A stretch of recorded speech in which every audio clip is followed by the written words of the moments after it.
January 1944, Germany. Sprawling Nazi factories, fattened by the wealth of conquest and methodically mobilized, produced weapons for Hitler's war machine. After surviving the intensive bombing of 43, their assembly lines doubled production. With painstaking German efficiency, the Luftwaffe grew alarmingly stronger. By February, destruction of the mounting Nazi manufacture became urgent because their production was rising to the goal of a plane every 15 minutes. 12 of these factories in Germany and Poland were called point-blank targets and were given top priority. Hitler had looted the manpower and machinery of nearly a dozen European countries.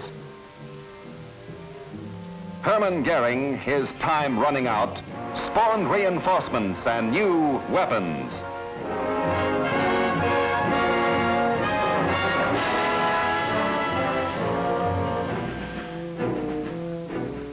Thus, the Luftwaffe had become a massive shield for Fortress Europe. At the same time, steel centers like Dusseldorf and Essen forged mountains of bombs and shells. A key to this production was the transport system. All the supply lines, including canals, were full.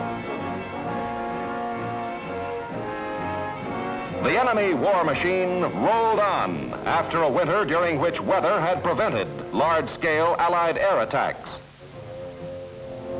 On 19 February, weather cleared. Now we started the long-planned attack against the Luftwaffe to win control of the skies over Europe, no matter what the cost. This was to pave the way for invasion. General Eisenhower and his air officers, General Spaatz and Kepner, watched our joint effort. Most of us came from Doolittle's 8th Air Force and Bill Kepner's Fighter Command. The stiffest resistance was expected. To protect 1,000 bombers, we were sending along 1,000 fighters.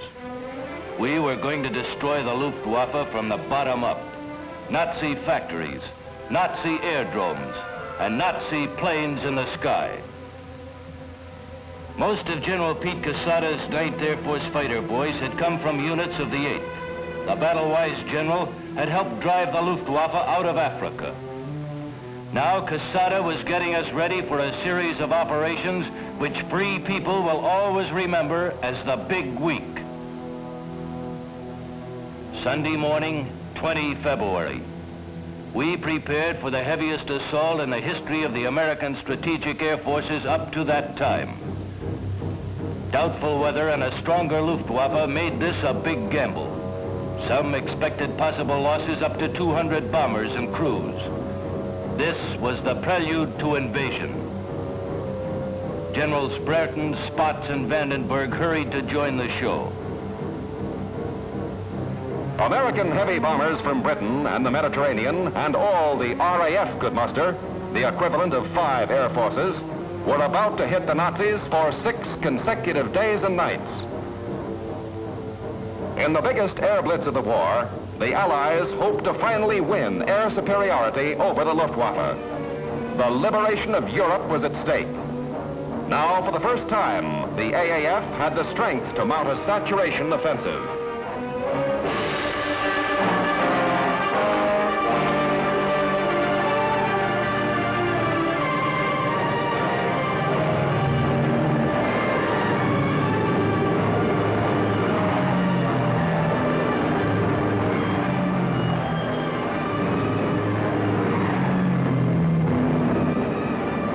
Some bombers went to attack airfields and rocket launching sites to pull enemy strength away from the war factories, our main objective. At fighter bases, all fighter command elements were raising the curtain for the prelude to invasion.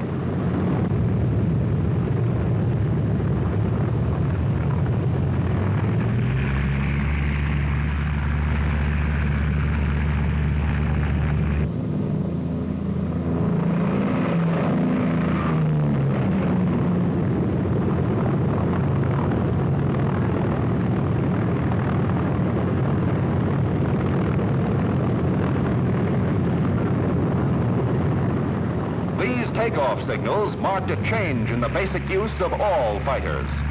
Until now, they had only escorted the bombers. This was expanded. Today's orders were, pursue and destroy the enemy.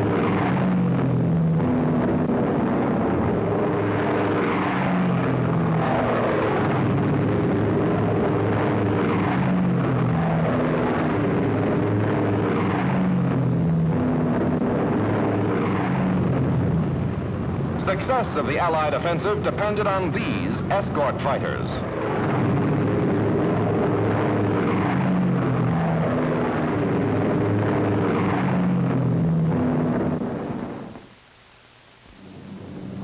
Our bombers plowed into enemy air, although we knew they had us spotted. We tried to make our main effort appear as a two-pronged drive on Berlin. Ignoring the flak, we kept in close formation for maximum self-protection as our thunderbolts caught up.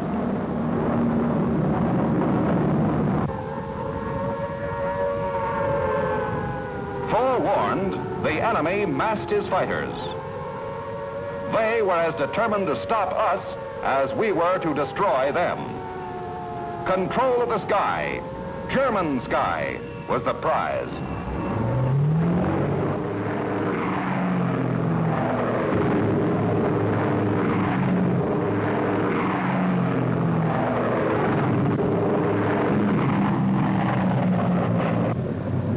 The Mustangs dropped their wing tanks and plunged into the fight.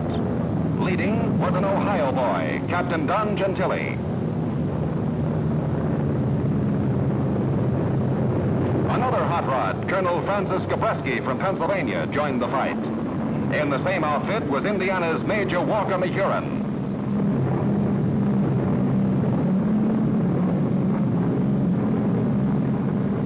Yes, we bomber boys were in good hands. But enemy flak explosions were heavy, accurate, and intense. The Germans closed in. Then came a fresh formation of Mustangs, some of Colonel Blakesley's bachelors. They came down from almost invisible heights to engage the enemy.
Belgium, France, and Holland, our B-26 Marauders evaded flak and unloaded over enemy aerodromes. The brass hoped the weight of these bombs would force the Nazis to move their airfields inland. The plan, guided by General Sammy Anderson's boys, was succeeding. Over Germany, it was the same thing.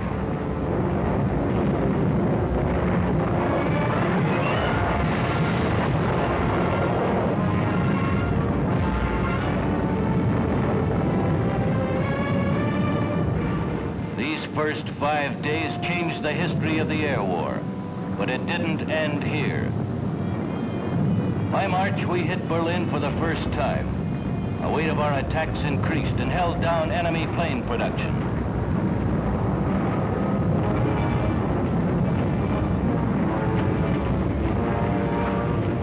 As the bombs fell, we pressed our advantage, barreling in to force the Luftwaffe into combat.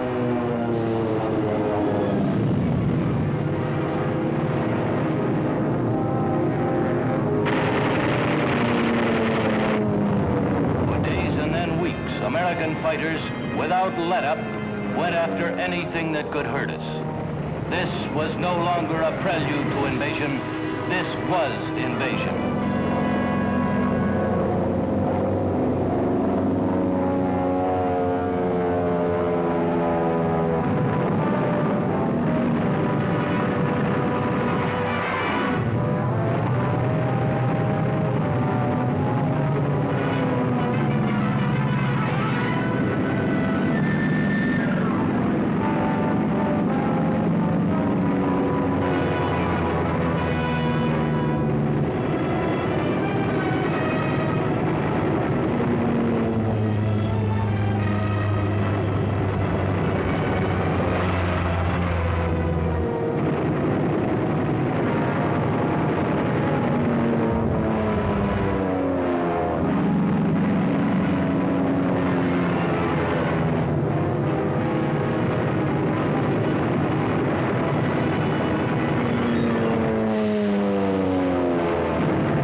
The point-blank offensive was the culmination of the strategic air war that airmen had long advocated. The strong shield of Hitler's fortress, the Luftwaffe, had been swept away. As General Eisenhower proudly said, "The air did everything we asked." They cleared the way for invasion.